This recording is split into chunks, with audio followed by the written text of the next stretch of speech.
yung mga linya kasi na yan, it designates kung yung either separation of the lane, designation ng lane, or end of the end of the tawag dito, end of the road or end of the lane, ganyan yung kanyang boundary, yung kanyang perimeter. Okay, so kapag broken white line, yan katulad nito, tayo ay pwedeng mag switch lanes. Syempre common sense, dapat safe pa rin, okay, pero pwede tayo mag switch lanes.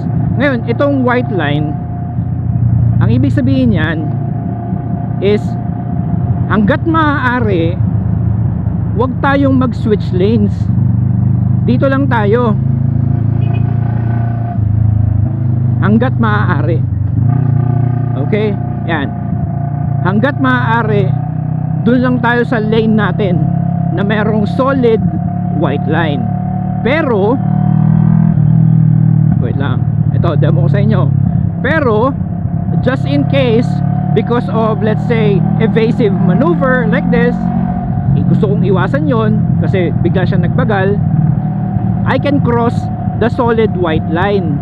Yun nga lang, again, talagang pag kailangan ko lang.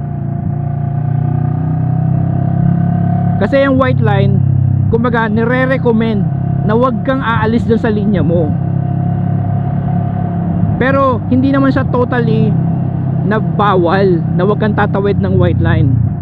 Pwede, basta yung pagkailangan mo, let's say emergency maneuver, evasive maneuver, kailangan mo umiwas sa limbawa, or congestion sa traffic, tapos kailangan mo mag switch lanes, pwede naman. Yun nga lang, again, ang keyword dun is talagang nire-recommend na wag kang mag-switch ng lanes. Sa broken white line kasi, okay lang na mag-switch ka ng lanes. Kasi nung ginawa nila yung road markings na yan, ang sabi ng ating city engineers, saka nung yung safety at saka yung sa transportation guidelines, ibig sabihin yung daan na yan, safe lang na magpalit-palit ka ng lane. Yun yung ibig sabihin nun, yan, kaya broken white line siya. Yung solid white line, it designates na, oy, please stay on this lane. Hanggat maaari, stay on the lane. Kasi ano to, separator to. Sineseparate niya tong lane na to from the other lane. Ibig sabihin, like, let's say, malapit na halimbawa yung intersection, may exit ng malapit. Maraming dahilan kung bakit merong solid white line. Okay, hindi natin isa-isahin ngayon. Pero again, ang ibig sabihin lang talaga noon is wag kang aalisin sa linya mo. Hanggat maaari, dyan ka lang sa solid white line. Okay, anong kaibahan ng solid white line sa solid yellow line? Ang yellow line talaga, wag kang tatawid dyan kahit anong mangyari. Yun ang ibig sabihin nun. Kasi dinesignate nila yung solid yellow line dun sa mga areas ng daan na talagang delikado, sobrang delikadong mag-change ng lanes. Kaya makikita nyo dito sa EDSA, di ba? Oh, wala naman tayong nakikitang solid yellow line. Okay? Pero tingnan nyo sa bundok, sa Marilaki, at sa mga tight na daan, yan, yung mga masisikip na daan, halimbawa, or yung two-way na palitan. Yan, katulad yan, tama, solid yellow line. Kasi, wait lang, solid yellow line. Kasi sinasabi sa atin, wag kang tatawid dyan kasi bus lane yan. Bawal talaga, delikado. Wag kang tatawid dyan, hindi maaari. Kahit anong mangyari, hindi mo pwedeng i-cross yung yellow, solid yellow lines. Ngayon, halimbawa, paano pag halimbawang talagang emergency na kinakailangan mo mag evasive maneuver, o let's say sesemplang ka na dun sa nasa unahan mo.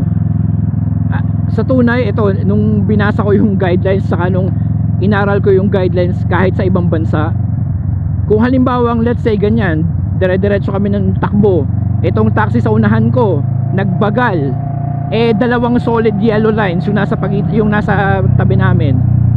Ang sabi mag slow down din daw ako, wag ko siyang o-overtaken. Yun ang recommendation. Talagang hindi ka papayagan na tumawid ng solid yellow line. Bakit ako nasa kinta? Tek mo na yan. Sabi nung dito ka rin, magpreno ka rin, mag slow down ka din. Tapos may tinanong ako ng mga medyo may expertise sa traffic rules and regulations, at kahit sa ibang bansa tinanong ko, so paano kung halimbawa emergency braking, biglang talagang namreno yung nasa unahan, tapos mababangga ako na hindi kaya ng preno lang. Ang sabi nila talaga is hangga't maaari gawa ng paraan na tumigil para hindi tamaan yung sasakyan sa unahan, at para hindi ko rin kinakailangan tumawid ng yellow line. Pero kung talagang walang ng choice, at kumbaga it's a matter of life and death, at kinakailangan ko lang tumawid ng yellow line, pwede akong tumawid. Yun nga lang, again, ang sabi kasi nila, ang yellow line, ibig sabihin talaga niyan, delikado. It is very risky na tawirin mo yung yellow line na yan. May dahilan kung bakit yan yellow line, kung bakit nilagay yung yellow line dyan sa daan na yan. At pag tinawid mo yan, ang kapalit niyan, pwedeng masaktan ka, madisgrasya ka, maaksidente ka, or maka-aksidente ka ng iba. Yun talaga ho ang paliwanag sa akin ng lahat ng kinausap ko.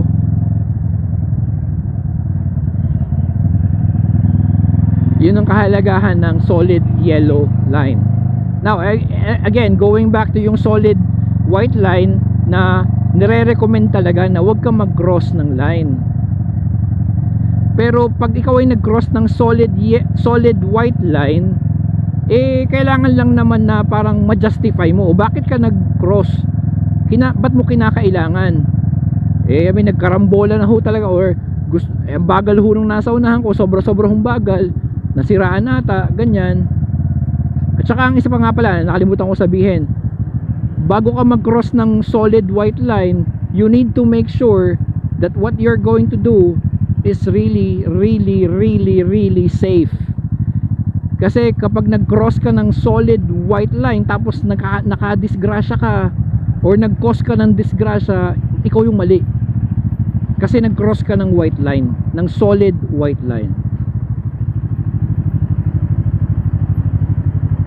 O yun lang naman, kung susundin talaga natin ang batas, na yun talagang sabi nga nila is religiously, if we follow the rules religiously, and if we follow the rules by heart, yan sabi nga nila, sa tingin ko mas magiging maayos ang daloy ng trapiko. Yun nga lang, talagang may usapin pa rin dito na sa dami ng sasakyan na yan, diba? Lalo lang tayo madedelay lang, lalo tayong magta-traffic niyan kung talagang sumusunod ng sunod na sunod sa batas. May mga nagsasabi ng ganun pero para sa akin, hindi ko pwedeng i-sacrifice yung safety.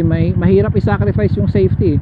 Although naintindihan ko talaga, at kahit ako sa sarili kong karanasan, naintindihan ko na talagang minsan talaga kailangan mong gumawa ng paraan sa daan para hindi ka ma-delay sa traffic. Napakalaking problema ng traffic. Yun.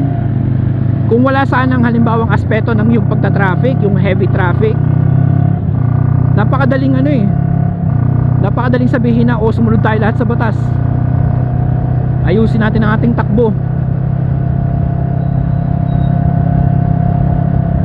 Kasi sa tingin ko, ang dahilan kung bakit lang naman tayo dumidiskarte sa daan dahil ng traffic. Sobrang traffic.